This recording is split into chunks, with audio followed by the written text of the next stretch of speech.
So I made this chopper e-bike from scrap metal and parts I found at the dumpster. Now I need to paint it. While I take it apart, I will show you everything I created and customized to make this e-bike. Let's check out the drivetrain with pedal assist system. I hope this will give you new ideas and maybe inspire you to build a cool chopper of your own.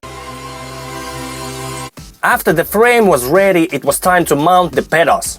For placing the bottom bracket in the right place, I measured and used the distance between the seat and the pedals on a regular bike.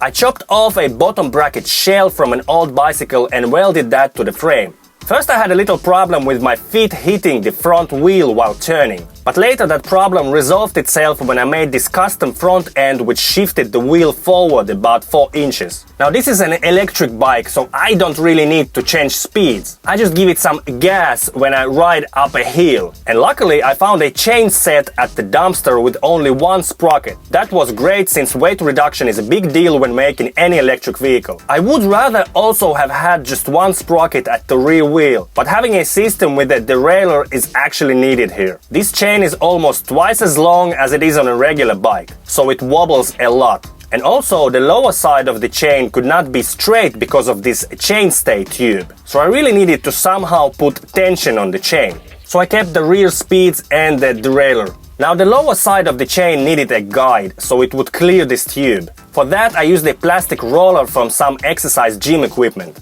and attached that with an M8 bolt. There are no bearings here and that actually works great. This metal piece here is made to prevent the chain from jumping off when I ride over some heavy bumps.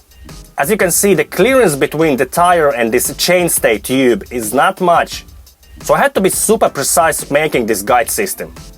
I used an M8 nut and bolt so I could adjust the placement of the guide very precisely. And now, because of this clearance challenge, I can't use bigger tires on this chopper. I actually did not think about this when I was welding up this frame. Maybe you will be able to plan a better design from the start. I just went with this and hoped for the best. Luckily it turned out okay with this guide system. Now here is a little insight on welding this bottom bracket shell to the frame. As you can see, it is positioned completely differently from the usual. It's not supported the same way against bending while I push the pedals.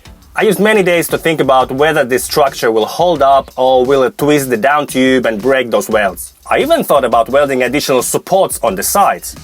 But then I figured out that the stress these welds will experience is equal to how much power one of my legs can produce on the chain. And if a link on a small chain can handle that, the power of one of my legs just can't break this structure. Look how much metal there is around the shell. Also, the leverage of this bending action is actually not that big. Now positioning this shell straight was actually not as hard as I thought. I left some of the original tubing on the shell. I shaped those tubes to fit this down tube and just tacked this whole thing in place. Then I adjusted it straight and welded up. But here's something you need to be aware of. Warping of the metal will be an issue here. So keep the bottom bracket inside the shell while welding. That will help the shell to stay in the original shape. Here is a trick for pedal assist system. Take the crank and grind this area off to give clearance for that disc with magnets. Otherwise, you will pinch this fragile plastic disc between the crank and the bottom bracket shell. And that's all about the drivetrain. Subscribe to my channel to see my next video about this chopper e-bike. Check out other videos about this project in the description. Ask me in the comments if you have any questions. Please like this video. Thanks for watching.